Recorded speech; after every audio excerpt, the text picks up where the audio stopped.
Kita mulai sekarang. Assalamualaikum warahmatullahi wabarakatuh. Alhamdulillahirrahmanirrahim. Assalatu wassalamu ala asrafil mursalin Nabiyina Muhammadin wa ala alihi wasallam. Mari kita awali kajian kita hari ini sama-sama. Kita buka dengan bacaan Al-Basmalah. Bismillahirrahmanirrahim.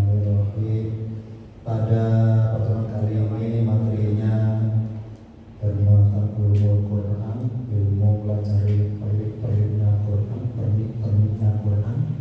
Tepatnya kita bahas ayat tentang Isra Mi'raj dari sudut pandang isyarat bahasanya, agar pas kita baca ayatnya semakin berkesan, semakin tersentuh setiap membaca ayat tentang Isra Mi'raj. Nanti kita pakai sebagai kesimpulan dari tampilan dari ini, kalau terdapat tampilannya eskalator pembelajaran, kita bahas nanti sebagai kesimpulan. Kalau kita mencari ayat tentang Isra Mi'raj, ini sebetulnya ada di dua ayat, maksudnya di dua surat, di surat Al-Isra dan surat An-Najm. Surat An-Najm. Bedanya kalau Al-Isra dengan surat atau ayat bermuatan peristiwa perjalanan horizontalnya dari Mekah menuju Palestina, sedangkan kalau di An-Najm peristiwa ketika di langit.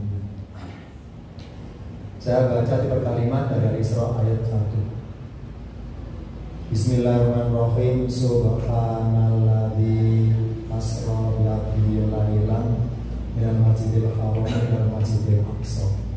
Subhana maha suci alladzi asra yang dalam kurung dia memperjalankan bi 'abdihi hambanya lailan pada suatu malam atau pada malam hari minal masjidil harami dari masjidil haram. Secara bahasa haram artinya mulia, dari masjid yang mulia. Ilal masjidil aqsa ke masjidil aqsa, secara bahasa aqsa artinya jauh. Masjidil aqsa artinya masjid yang jauh. Jauh apanya? Bukan jauh jaraknya, maksudnya jauh dari penglihatan mata. Alladzi barokna, yang kami berkahi, boleh kami berkati juga boleh, kami barokai juga boleh. Di sini pelakunya kami Allah. Kaulahu, di sekitarnya, linuriyahu, supaya kami memperlihatkan padanya, min ayatina, dari sebagian ayat-ayat kami, alias tanda kekuasaan kami. Innahu, semuanya dia, huwa samiul basir, dialah yang maha mendengar lagi maha melihat. Akan kita ungkap ayat ini dari tujuan ilmu bahasanya. Yang pertama adalah ayatnya berawal lafaz subhana. Kita sering mengatakan subhanallah, maha suci Allah, subhanallah, maha suci Allah. Sebetulnya di Al-Quran ada dua kata artinya maha suci. Ada dua kata, dua lafaz maksudnya. Yang pertama subhana, yang kedua tabaraka. Tabarakallah sama artinya maha suci Allah. Subhanallahi sama artinya maha suci Allah. Bedanya adalah saya contohkan pada ayat yang lain. Misalnya di surat An-Nisa, surat Yasin ada kalimat berbunyi Fasubhanalladzi biyadihi. Lafadznya subhanalladzi biyadihi. Di surat Al-Mulk lafadznya berbunyi Tabarakalladzi biyadihi. Sama artinya subhana dan tabaraka, sama. Subhanalladzi biyadihi, maha suci yang di tangannya. Tabarakalladzi biyadihi, maha suci yang di tangannya. Ini tinjauan bahasa. Bedanya kalau tabaraka bermaksud maha suci. Suci apanya? Suci dari perbuatan yang hina, alias perbuatan Allah itu selalu sangat mulia. Kalau tabaraka. Lah kalau subhana, suci apanya? Subhana maha suci perbuatan sia-sia, alias Allah itu perbuatan selalu bermanfaat. Makanya sering kita komentar ya, seperti yang indah-indah, misalnya lihat pantai, subhanallah bagus sekali. Ke gunung, subhanallah hijau sekali. Lihat orang baca Quran bagus, subhanallah bagus sekali suaranya. Apa apa subhanallah itu? Allah nggak sia-sia ya mintain suara untuk dia, ternyata termanfaatkan. Baju Qurannya digunakan suaranya paling bagus, namanya subhanallah. Jadi Allah maha suci dari hal sifatnya sia-sia. Nah, dalam hal Isra Mi'raj ayatnya pakai subhana, nggak pakai tabarokah ini uniknya. Kita lengkap ya. Apa hikmahnya ya ayat Al-Isra kok pakai subhana, kok nggak tabarokah? Apa subhana? Maha suci dari perbuatan sia-sia alias selalu bermanfaat. Oh berarti dengan makan lafaz subhana maka bermaksud perbuatan Allah memperjalankan Rasul di malam itu perbuatannya suci dari hal yang sia-sia alias ada manfaatnya. Ada manfaatnya. Istilah kasar itu Allah itu menghendaki Rasul manusia itu nggak iseng-iseng, nggak coba-coba, nggak main-main. Jadi nggak iseng maksudnya. Pasti ada tujuan. Nah, pasti ada manfaatnya. Karena pakai subhana. Nah, kita akan tanya manfaatnya bagi siapa peristiwa Rasul mengalami Mi'raj itu? Istilah kasarnya siapa yang diuntungkan dalam Rasul mengalami Mi'raj itu? Siapa yang diuntungkan? Bagi siapa manfaatnya? Jawabannya kita buka tampilan berikut. Ketika Rasul hidup di Mekah, mensyiarkan Islam di Mekah, itu Rasul itu merasa ringan. Kenapa ringan? Karena serba fasilitas. Yang pertama, apa fasilitasnya itu? Rasul punya dekenan. Istilah Jawa itu dekenan pusat, dekenan. Mana pusatnya? Abu Thalib. Jadi dari struktur kepengurusan ibaratnya para petinggi Quraisy Mekah waktu itu Abu Thalib paling tinggi, disegani. Umar bin Khattab paling galak aja takut sama Abu Thalib, takut. Disegani, kalian berani. Nah, jadi Rasul ceramah kemana-mana, siar kemana-mana aman, nggak dicekal karena secara payung politik dijamin aman Abu Thalib, aman, kalian ganggu. Rasul merasa merdeka. Syiar Islam gampang ya, kemana-mana nggak diobrak, nggak dicekal, nggak dibubarkan pengajiannya, aman. Secara payung politik aman, dilindungi Abu Thalib. Padahal musuh Rasul yang banyak, Abu Sufyan, Abu Lahab, Abu Jahal, nggak berani, nggak berani sama Abu Thalib. Dedekot, kurus bukan berani, dedekot ada berani. Ini dari segi pengamanan. Dari segi pendanaan, Khadijah wanita karir, perusahaannya besar, donatur tetap, pendanaan, cari Islam. Nah, Khadijah itu dukung apanya? Dana dalam hal apa? Dalam hal memerdekakan budak. Karena para budak di Mekah itu nggak betah jadi budak pengen merdeka. Karena apa? Dalam Islam anti perbudakan, maka para budak yang beragama musyrik pengen masuk Islam. Kenapa? Islam nggak ada perbudakan masalahnya. Mereka pengen masuk Islam. Oh, berarti kan ingin merdeka. Nah, kalau ingin merdeka harus ada yang membeli kan, yang menebus. Nah, orang mereka itu nakalan. Apa nakalannya itu? Kalau yang jual beli budak antar sesama orang musyrik itu harganya standar. Tapi kalau yang beli Muhammad dilarang, dimahalkan berapa real, berapa dinar gitu, dimahalkan. Nah, karena dia mahalkan butuh dana banyak untuk nebus memerdekakan. Khadijah donatur tetap. Bukan seperti itu. Khadijah sebagai istri, tempat curhat, tempat tukar pikiran, tempat masuk dan sebagainya, dalam pendanaan lancar. Rasul merasa nyaman. Syiar Islam itu dari segi pengamanan dijamin aman, dari segi pendanaan nggak serok gitu rasanya. Ada Khadijah.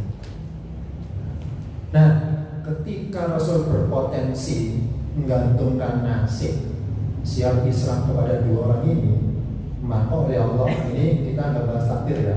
Kalau mati kan takdir, kita bahas hikmah. Langkah Rasul berpotensi menggantungkan nasib, istilah Jawa apa cari Abu Thalib, apa cari Khadijah. Islam itu lancar nggak apa cari dua orang ini. Jadi Rasul tekan dulu, kalau nggak ada orang ini nggak berdaya Islam, nggak berdaya. Jadi gantungkan nasib akhirnya. Nah, ketika berpegang nasib itu kalau dalam istilah bahasa namanya syirnya ada, syirkunnya, syirnya ada. Tipis. Apa syiriknya tuh? Gantungkan nasib kepada selain Allah masalahnya. Tipis. Nah, akhirnya apa? Dua orang yang bisa jadi Rasul atau cakup dua-duanya. Coba Rasul nggak senden kepada keduanya. Allah cakup. Jadi dalam setahun itu mati langsung dua orang, langsung mati dua orang dalam setahun. Akhirnya apa? Ya Rasul istilahnya Jawa galau, pesimis. Nah, semenjak Abu Talib meninggal, Khadijah meninggal, Rasul nggak berdaya Islam di Mekah, nggak berdaya. Kenapa? Syiar kemana-mana dicekal, ngaji kemana-mana diobrak. Jadi Mughirah, kemudian Abu Jahal, Abu Sufyan, itu mumpung gak ada Abu Talib, paling mudah nih tentang Muhammad. Mumpung gak ada dekengan gitu rasanya. Muhammad gak ada dekengan ini, diobrak, musuhi. Rasul pesimis terusnya berdak pesimis. Kenapa? Karena nggak ada payung politik yang menjamin pengamanan. Yang kedua, dananya nggak ada lagi. Nggak ada lagi. Rasul pesimis. Istilah itu teman-teman. Gimana ini solusinya? Nah, dalam keadaan sulit dan buntu, karena nggak ada solusi, buntu. Nah, ketika buntu itulah maka Allah mengundang Rasul. Dalam kondisi nggak berdaya, buntu, nggak berkutik kenyataan yang buruk, itulah Allah mengundang Rasul dengan nyuruh Jibril. Rasul diajak ke langit. Nah, tahun di mana meninggal dunia dinamakan Amul Husni, tahun duka.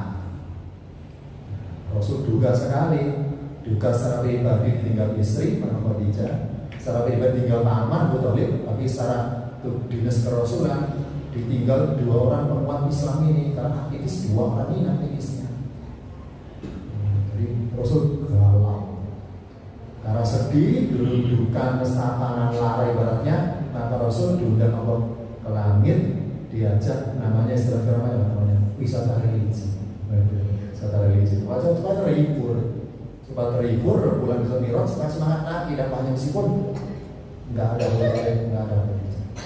Nah, itulah hikmahnya kenapa lafaznya pakai asra bi abdi, yang memperjalankan hambanya, abdi hambanya, nggak berbunyi asra bi Muhammadin, nggak berbunyi asra bi nabiyyi, nggak berbunyi asra bi rasuli, nggak nyebut nama Muhammad ya ini, nggak nyebut nama nabi, nggak nyebut nama rasuli, tapi abdi, pengabdi, penghamba.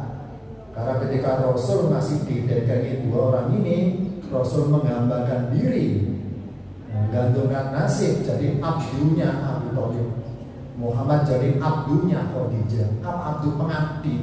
Karena jaga Khadijah, jaga Abu Thalib itu pengabdi berarti.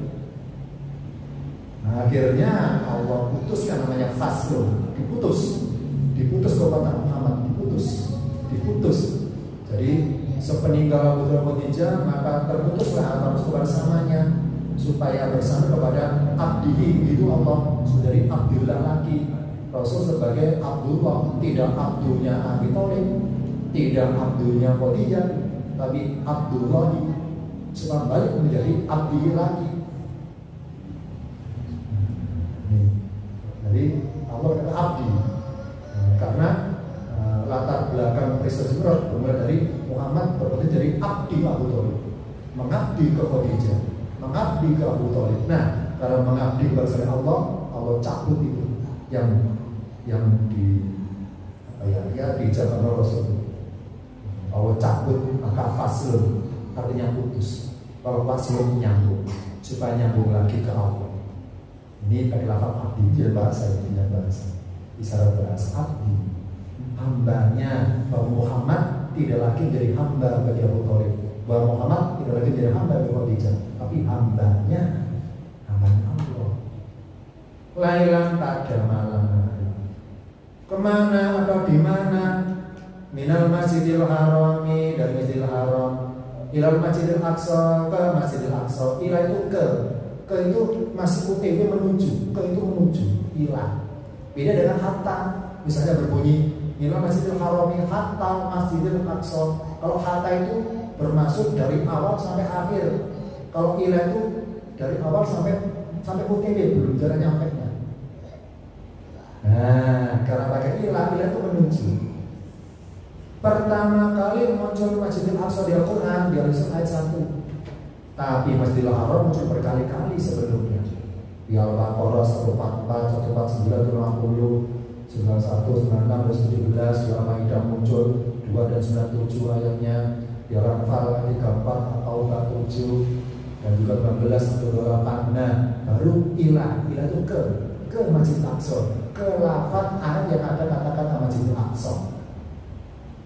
Nah, setelah diteliti lafaz Masjidil Haram, Baitul Haram munculnya itu berbagai di total mereka 1, 2, 3, 4. 1, 2, 3, 4.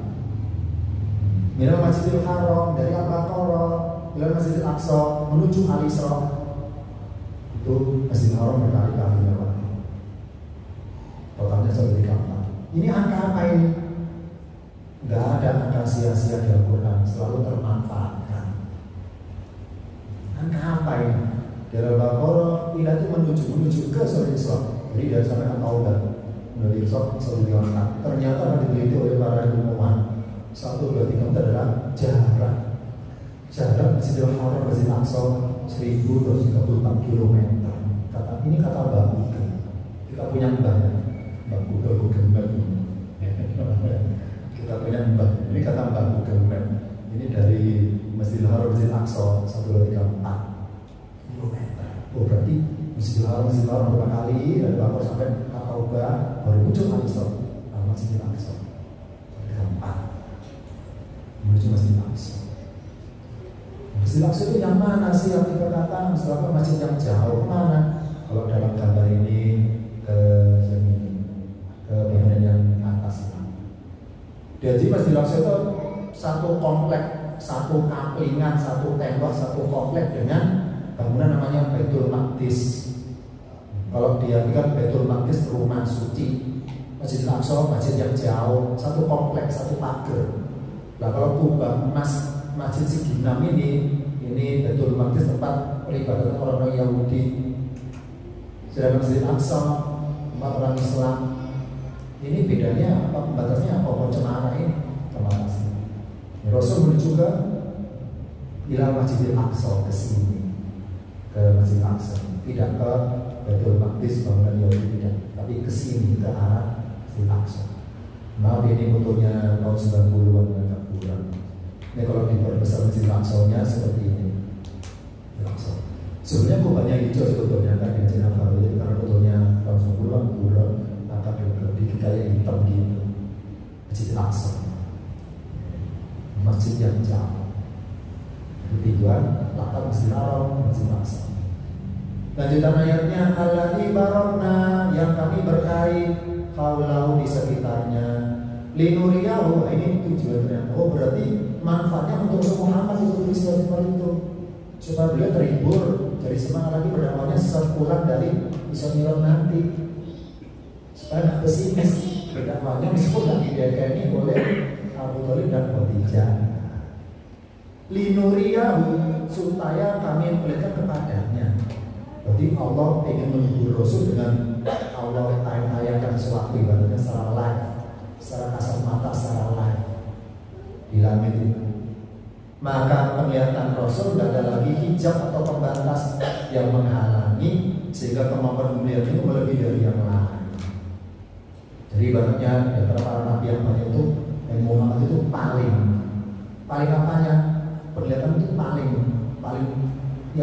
jangkauannya paling jauh dari yang lainnya gitu, paling jauh. Bisa melihat apa yang terjadi, bisa melihat apa yang tersembunyi, bisa melihat. Kenapa? Ya Allah bernuri. Apa nuri? Allah mempermudah Rasul supaya bisa melihat. Maksudnya nuri. Allah yang berkuasa ngasih penglihatan tembus itu.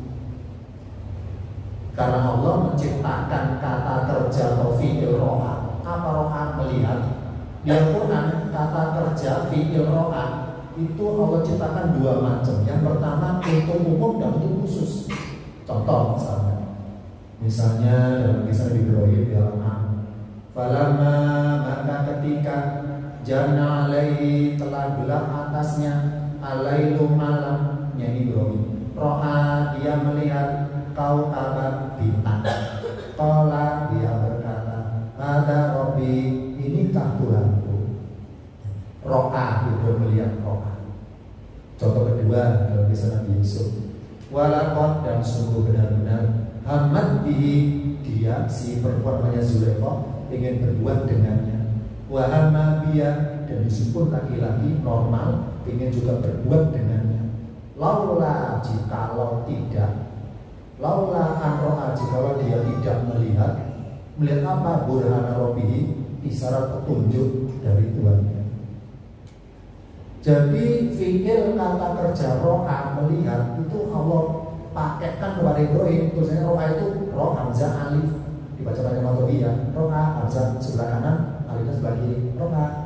Begitu pula kata-kata ro'a yang melihat dipakai Yusuf sama dengan Ibrahim. Tapi kalau ro'a yang maksud Muhammad di surat An-Najm Allah bedakan tulisannya. Lakon ro'a, sungguh benar-benar dia telah melihat, hamzahnya bertengger di atas alif. Min ayati Rabbi, dari sebagian ayat Tuhannya al-kubro yang besar-besar. Sama-sama bacanya ro'a atau bi'i ro'a hamzah alif dengan ro'a hamzah terus alif mansur alif bawah kalau huruf ya sama-sama ro'a, bacanya sama tapi beda tulisannya. Oh berarti beda pemakai dipakai siapa? Kalau dipakai Rasul ro'anya seperti ini, ro hamzah di atas alif ya, alif mansur bawah huruf ya. Nah, dalam tinjauan ilmu ulumul Quran, masing-masing huruf hijaiyah itu punya sifat-sifat huruf. Kalau tinjauan ilmu tajwid, sifat huruf adalah makhrajul huruf, pelafatannya. Kalau tinjauan ulumul Quran, sifat huruf adalah makna filosofi. Hamzah itu sifatnya apa? Huruf penempatan derajat. Kalau alif sifatnya apa? Huruf pembatas atau pembeda. Lah kalau ya sifatnya apa? Huruf penglipat ganda. Contoh, lafaz ro'a di berbagai surat di Al-Quran dipakai Ibrahim tadi ro'a seperti ini, dipakai Yusuf ro'a seperti ini, ro hamzah alif. Dipakai kisah Musa dengan Khidir, Musa pakai ro'a, Musa melihat juga kayak melihatnya Ibrahim sama Yusuf seperti ini sama. Ro'a hamzah adalah sosok orangnya, derajat orangnya. Jadi ketika Ibrahim melihat, Nabi Yusuf melihat, Musa melihat, itu melihatnya itu buntu, ada hijab, ada alif pembatas, ada hijab. Jadi makanya ketika Musa sama Khidir naik perahu, naik kapal, Khidir melobangi kapalnya, Khidir merusak kapalnya, Musa protes. Protesnya apa? Karena pelita Musa itu nggak bisa melihat jangkauannya Khidir, nggak bisa. Jangan Khidir Allah buat alifnya transparan. Nah, karena transparan bening maka tembus, tahu di depan ada apa itu tahu Khidir. Musa nggak tahu. Nah, kalau Khidir tahu karena di depan ada perokok, ada perampok yang suka merampok kapal-kapal yang bagus-bagus, maka Khidir punya inisiatif merusak kapalnya supaya nggak Khidir jadi korban. Nah, Musa kan nggak tahu di depan ada perampok. Nah, nggak tahu juga namanya hijab, ada alif pembatas. Ya karena hitam makanya gelap, notok, buntu gitu. Sedangkan rohanya Khidir, alifnya bening, transparan, tahu yang akan datang apa dan ada jadi tahu. Nah, tapi Khidir kasarnya kalah sakti maksudnya Muhammad. Rasul hamzahnya di atas alif. Apa? Barangkali maka lihat huruf yang apa ya itu pelipat gandaan lebih banyak objek Rasul tahu dibanding Khidir dibanding Musa. Rasul lebih tahu banyak perlihatan lurus atas, tengah, bawah, karena dia adalah pelipat ganda objek bisa dilihat. Ya kan nggak ada halangan. Mana hijabnya? Nggak ada. Kan hijab di kasarnya Rasul di atas hijab. Ya. Nggak halangan alif kan, malah di atas alif. Nah, Rasul Muhammad pakai roh. Lakon ro'a, sungguh benar-benar dia telah melihat min ro'a itu Muhammad ini. Minayati Rabbi, dari sebagian ayat Tuhannya al-kubro yang besar-besar sampai ke indah Sidratul Muntaha, yang di sisi Sidratul Muntaha. Ini secara bahasa Sidro itu ada dua artinya. Yang pertama, Sidro itu nama pohon, nama pohon yang ada di atas langit ketujuh, nama pohon. Yang kedua, Sidro itu nama areal di mana area ruangan itu penuh cahaya. penuh cahaya. Jadi istilah Jawa itu kalau masuk ruangan penuh cahaya itu, kalau melek, ulap blolong, ulap bunar, maka enggak melek akhirnya. Demi melindungi diri nunduk supaya nggak kena sentrong. Sidrati, ruangan yang penuh cahaya. Apa al-muntaha? Ini kalau nanti berkata itu penghabisan sesuatu tentean, notok tentean, intahan selesai. Berarti Rasul diundang Allah sampai ke area ini. Rasul dihibur sampai ke sini, misalnya religionnya ke sini, ke area sidrati, cahaya itu dan notok muntaha. Nah, karena Rasul rohanya jadi balik, maka bisa melihat rupiah, bisa melihat banyak objek yang beliau ketahui. Lihat apa saja Rasul macam-macam. Ibarat alam itu lintas alam, lintas dimensi alam. Misalnya alam nasut, alam jabarut, alam malakut, alam lahut. Apa sih nasut? Alam kasat mata, fisikal, kemudiannya yang manusia hewan tumbuhan. Ini alam kasat mata ini. Saya lihat temboknya kasat mata. Musa melihatnya, Ibrahim melihatnya alam kasat mata. Yang kedua Jabarut, kemudiannya para ahli kubur itu di alam barzah dan para jin, alam gaib Jabarut. Rasul bisa melihat rohnya para nabi, bisa melihat rohnya orang yang belum meninggal, bisa melihat rohnya orang yang sudah meninggal, bisa melihat rohnya orang yang belum diciptakan jasadnya, masih roh jasad belum diciptakan, bisa melihat lintas. Alam malakut punya para malaikat, bisa melihat Jibril aslinya apa, bisa melihat malaikat yang lainnya. Alam malakut Rasul. Jadi itu makanya tadi ayatnya berbunyi, tutup ayatnya as-sami'ul basir. Apa al-basiru? Allah Maha melihat. Jadi Allah Maha melihat, punya ilmu al-basiru, Allah tempelkan kepada Rasul Muhammad, maka Rasul bisa melihat apa yang Allah perlihatkan itu. Begitu pula Allah as-sami'u, Maha mendengar. Nah, Allah tempelkan sifat Rasul Muhammad, Rasul bisa mendengar apa yang tersembunyi, apa yang tidak dengar orang lain. Apa alam lahut? Ya sudah muntahan, nggak ada penghuninya. Jadi Jibril ngawal beliau ya sampai ayat ke-7 aja. Dia lagi Jibril nggak ngawal lagi, Rasul jadikan aja situ. Saya nggak boleh, itu bukan area saya, Rasul bukan saya. Itu istilah kasar. Rasul sendiri yang masuk ke area sebelum muntahan itu sendirian, tanpa Jibril lagi yang ngawal. Masuk area itu. Sidrati ya, oleh penuh cahaya. Muntaha itu nggak bisa.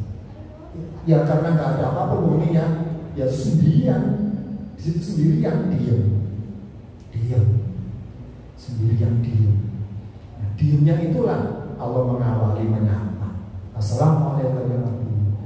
Ini rekaman kita sholat akhir tahiyat. Assalamualaikum ya Nabi.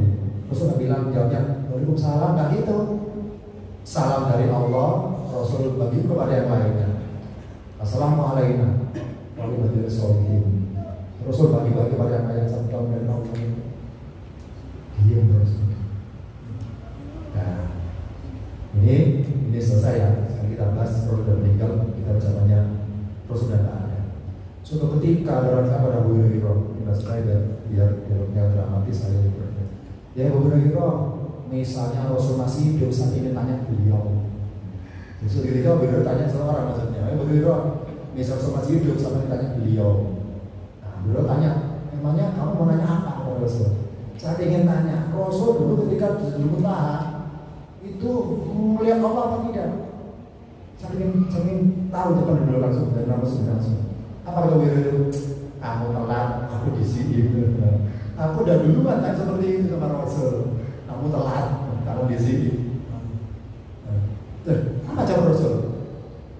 Rasul hanya melihat cahaya. Roh itu nuron gitu kata-kata. Terus aku melihat cahaya. Ya mungkin karena saya menyilaukan itu, saya belolong nggak melihat itu doang. Lihat nur saja belolong melihat cahaya. Karena ada ayatnya la tudrikul absar bisa menjangkau Allah, untuk bisa melihat Allah. Bahwa sedangkan dia Allah itu yudhul absar, justru bisa Allah mampu menjangkau segala penglihatan makhluknya. Bahwa dan yang al-latifu mahalis al-khabiru ma'am. Singkat cerita, setelah turun ke Mekah, kok dalam sekejap selesai ya? Di langit dalam semalam kok selesai ya? Para jauh itu. Kita jauh pakai akal yang serba terbatas ini. Contoh, misalnya ini Ka'bah, ya. Orang tawaf kan 7 kali. Nah, barang siapa tawaf itu lingkaran terkecil dari Ka'bah, alias dekat Ka'bah, maka sekali putaran cepat selesai. Misalnya satu putaran misalnya ya 15 menit mari. Tapi barang siapa tawaf itu lingkaran paling luar, kan jauh lingkarannya, ya. Bisa 1 jam, 1 jam tuh dengannya. Nah, Rasul dari pinggir, dari alam yang pinggir itu, Rasul kehendaki sama Jibril masuk ke alam yang tengah-tengah itu, karena percepatan waktu lebih cepat daripada alam yang paling pinggir itu. Karena di alam malakut itu kecepatan waktunya itu 1 hari sebenarnya 50 tahun.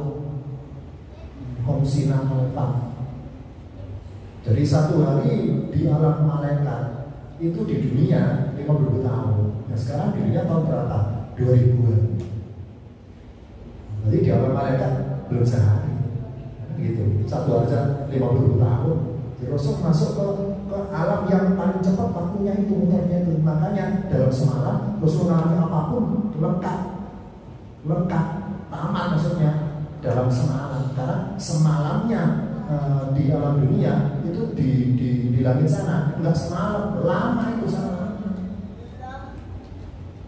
Selesai turun ke bumi, maka Rasul jadi abdi lagi. Jadi Rasul atau Allah mengundang Rasul ke langit untuk bersandar mudhof musafir lagi kepada Allah, untuk bersandar berduaan dengannya tanpa ada siapapun di situ. Ini Rasul. Sedangkan kita, apa relevansinya bagi kita itu? Yang pertama adalah hikmah dari pemain kata-kata abdi hamba. Kita bisa kayak Rasul. Ngalami apa? Ngalami permasalahan dunia yang super rumit, yang gak ada solusinya, yang montok, gak berkutik, gak berdaya kan Rasul di Mekah, gak berdaya. Abu Dhur meninggal, Khadijah meninggal, gak berdaya. Nah, kalau kita nggak seperti itu, mari kita merespon undangan Allah gitu maksudnya. Allah mengundang kita itu lewat apa ya? Nggak lewat Jibril, lewat suara adzan. Karena dengan kaki kita bersedia masuk ke tempat sholat, ibaratnya masuk ke tangga ini diantar jalan sendiri ke atas. Wa anna ila rabbikal muntaha, dan semuanya kepada Tuhan mulah al-muntaha, apabila selesai segala kesulitan, selesai segala urusan, selesai. Kalau Rasul sidratul muntaha, kalau kita nggak bisa sidratul, hanya muntaha saja, selesai urusannya. Jadi kalau kita naik eskalator, diam aja kan diantar ke atas. Yang nggak etis adalah udah naik eskalator malah naik manual, itu namanya tergesa-gesa. Kita nggak suka. Baru siapa masuk area sholat, terus ketika sholat selesai, ingin segera, ya Allah, segera kabulkan, segera sambil, ingin segera nutupnya itu.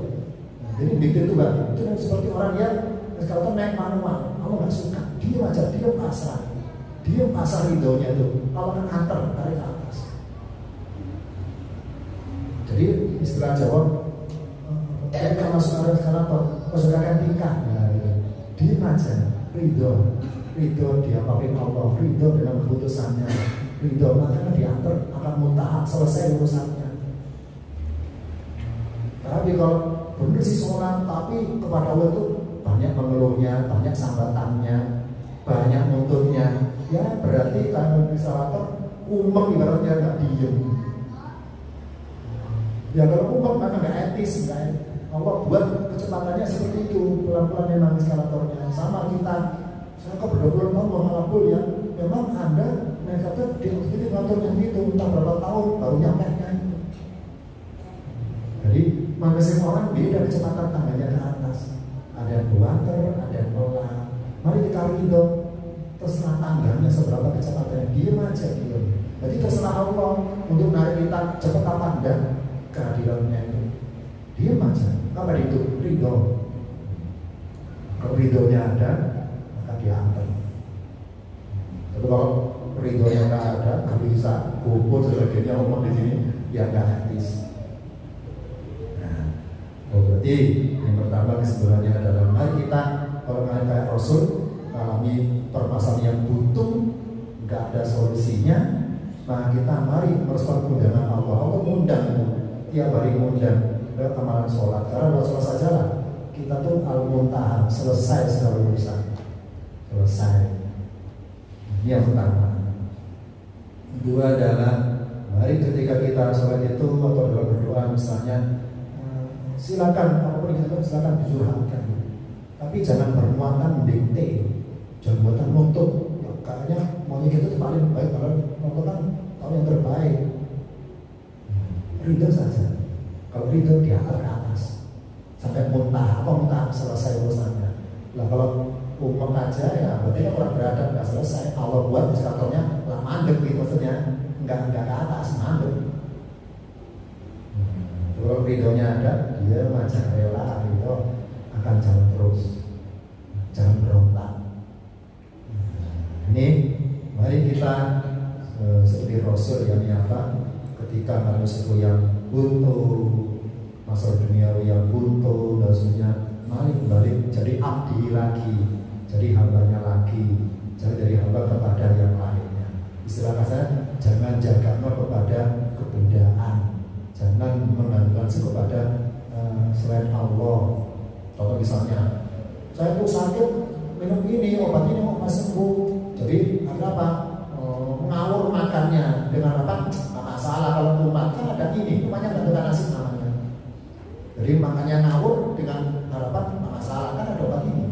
Itu namanya bantuan nasi itu. Allah nggak suka, karena Allah buat obatnya nggak mandi suatu ketika, dicabut kemanjurannya biar tambah parah sakitnya.